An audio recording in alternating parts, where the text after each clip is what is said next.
Shalom Ibu Bapak, Saudara-saudara dan anak-anak yang dikasihi Tuhan. Saya berharap semua dalam keadaan baik, sehat dan tetap semangat di dalam Tuhan. Kembali bertemu dalam sapaan harian GKJ Manahan. Sebelum kita mendengarkan firman Tuhan, mari kita berdoa. Segala puji, hormat kami naikkan di hadirat-Mu Tuhan. Untuk Engkau yang mengizinkan kami berada di tahun baru tahun 2025. Belum terlalu lama kami memasukinya. Kami percaya Engkau akan menyertai kami ketika hari-hari di tahun ini masih merentang di depan. Sabda-Mu menuntun kami. Dalam nama Tuhan Yesus kami berdoa. Amin. Firman Tuhan yang bersama-sama kita renungkan saat ini saya ambil dari kitab 2 Timotius 1 ayat 5 yang demikian bunyinya.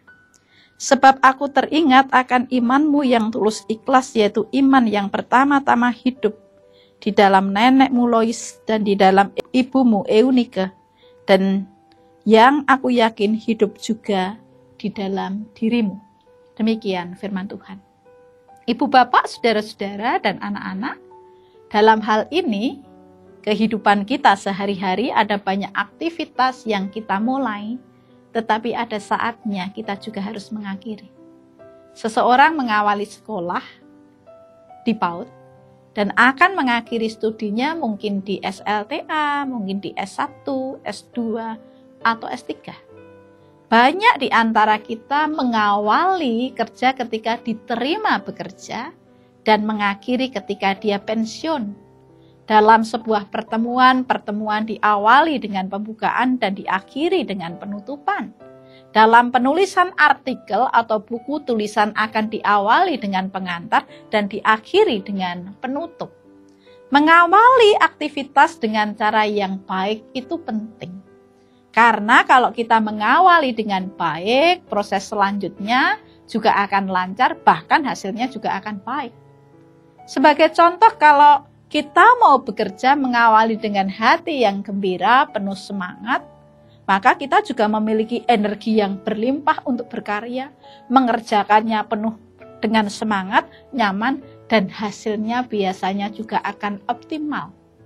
Sebaliknya, kalau kita mau kerja diawali dengan bangun kesiangan, uring-uringan dengan keluarga, pergi ke tempat kerja, serba tergesa-gesa, belum kerja sudah capek, jadi sensitif, bawaannya marah, hatinya tidak gembira, hasilnya juga tidak akan optimal.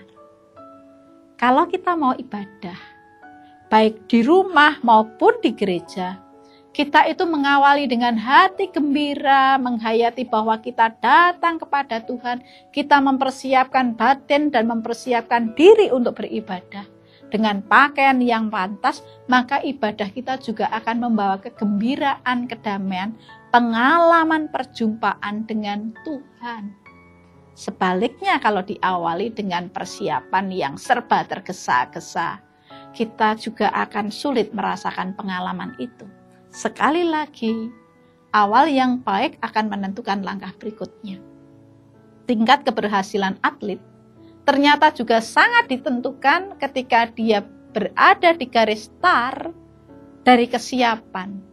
Begitu seorang pelari di garis start dia siap, maka dia akan berhasil dengan baik. Tetapi kalau tidak siap, maka dia akan kehilangan kesempatan.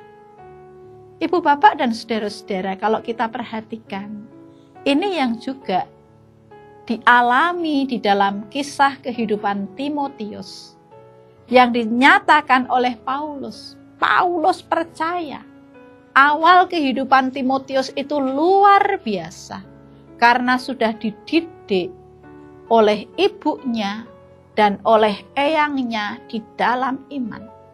Mengalami pengalaman hidupnya dalam iman, didikan yang baik. Maka Paulus percaya Timotius juga akan dimampukan melanjutkan hari-harinya, bahkan pelayanan meskipun penuh dengan tantangan. Minggu ini, kita masih berada di awal tahun 2025. Ada banyak hal yang kita belum tahu di tahun yang merentang di depan. Tetapi minggu ini menjadi masa yang sangat baik bagi kita. Mari kita awali tahun ini dengan syukur, dengan semangat, dengan kegembiraan, dengan harapan kepada Tuhan. Supaya ketika kita mengawali dengan baik, tahun ini menjadi tahun berkat bagi kita. Tuhan memberkati.